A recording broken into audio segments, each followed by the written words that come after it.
তুমি দুঃখ পাও, তুমি কষ্ট পাও, এ আমি সঙ্গীত ক্যারিয়ার তার দীর্ঘদিনের। সময়ের হিসেব করলে ৩ দশকেরও বেশি সময়। বলো দেখি তোমার। মাঝে অনেকটাই নীরব ছিলেন এক সময়ের সরব এই গায়ক। কিন্তু কেন? শিল্পী জানান, খালেদা জিয়ার সাথে বিদেশ ভ্রমণ, দলীয় ট্যাগ জুড়ে গিয়েছিল তার সাথে। 2003-এ আমাদের বেগম খালেদা জিয়ার সঙ্গে মায়ানমারে আমি গান করতে গিয়েছিলাম।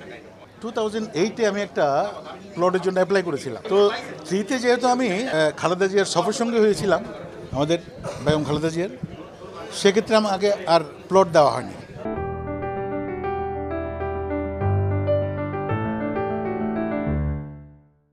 গণমাধ্যমের সাথে আলাপচারিতায় জাতীয় চলচ্চিত্র পুরস্কার সহ বিভিন্ন সম্মাননায় দুর্নীতির অভিযোগ তুললেন এই শিল্পী।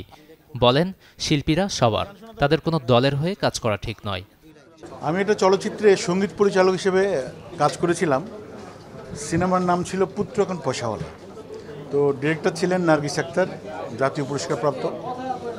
হ্যাঁ, তো সে ছবিটা জাতীয় পুরস্কার পাওয়ার কথা ছিল।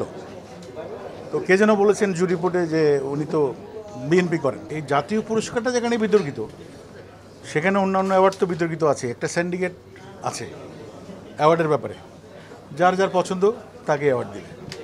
নতুন কাজ নিয়ে কথা বলেন রবি চৌধুরী। জানান, বর্তমানে জনপ্রিয় শতাধিক পুরনো গানের প্রজেক্ট নিয়ে ব্যস্ত আছেন তিনি, যে গানগুলো গাইবেন ক্যারিয়ারের 3 যুগ পূর্তির উদযাপনে। গাজী আনিস, চ্যানেল 24, ঢাকা।